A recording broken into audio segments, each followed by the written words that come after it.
Hi, I'm Hashtag, and this is the life of an artist.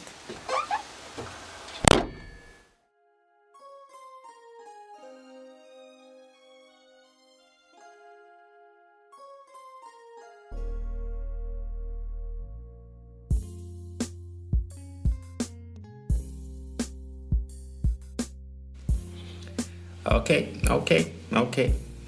Today I'm gonna talk about this one. I get asked a lot, like, by other artists, like, what's the difference between a good artist and a great artist? Like, what are you striving to be? I'm like, nah, I'm not striving to be a good artist. I'm striving to be a great artist, like one of the best. And in my opinion, there's one difference between the two. You see, the difference between a good artist and a great artist, comfort. A good artist is always looking for comfort, as in they would work hard, get their skills together so that they reach a point where they can comfortably work without the stresses of not knowing certain techniques, all of that. So you jump into a project and you're comfortable with that project, be it animation, illustration, whatnot. That is what they're looking for, that comfort, that you know what you're doing. But a great artist, nah. Great artist is looking for the opposite of what a good artist is looking for. He's looking for discomfort. See, when you're great, you're already comfortable. I mean, you can do the work, and the minute that comfort kicks in, you want to bring a little bit of uncomfort. You want to switch the style. You want to experiment with things that you haven't experimented with. I mean, think about it. A good example is Picasso. Picasso's a great artist. I mean, you look at his work and you see these funny, contorted, like abstract images, but in reality, this guy could paint like hyper-realistic paintings, like Da Vinci type paintings, But here he is doing like weird, cartoony, distorted paintings. Why? Comfort. He was comfortable with the realistic stuff, and now he switched it up to more experimental toon stuff, which puts him in a discomfortable zone, constantly trying to experiment, constantly trying to like bring up a different wave, and that's what made him blow.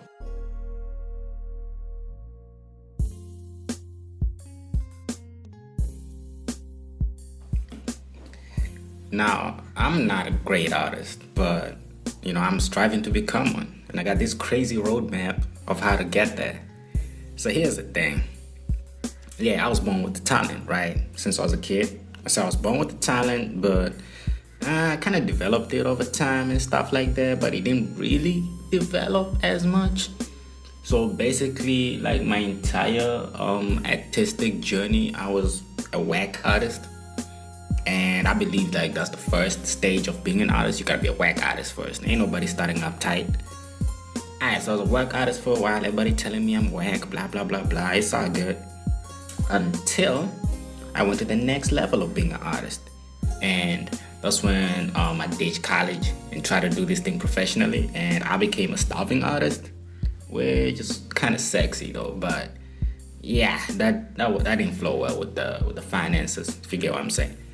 So after being a starving artist, pushed like a couple of years, people started feeling the stuff, and that's when I became an aspiring artist, mingling with other artists, getting seen, getting known, popping this and that for, so and so, who and who. Yeah, things started, going well, and I became an upcoming artist. What? See how this is going?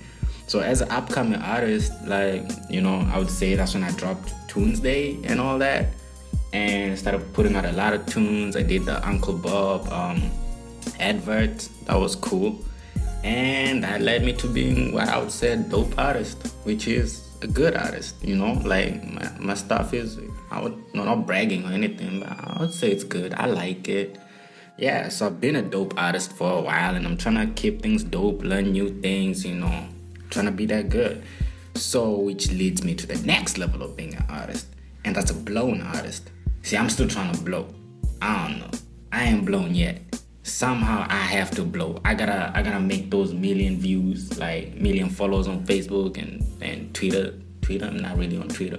But yeah, on Instagram, I gotta reach those numbers. I really need to blow. So I gotta constantly keep putting in work.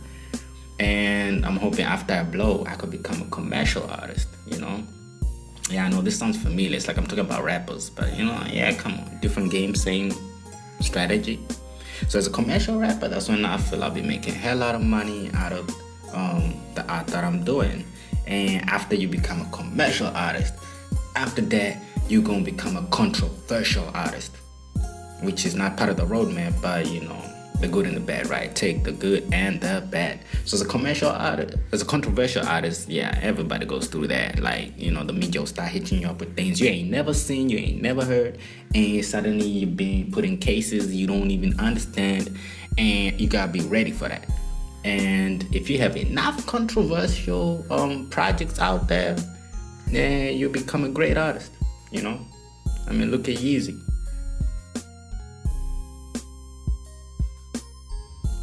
Shout out to everybody who leaves a like, mention, or review. That's hashtag DIMA on Facebook, hashtag DIMA on Instagram, hashtag DIMA on Twitter.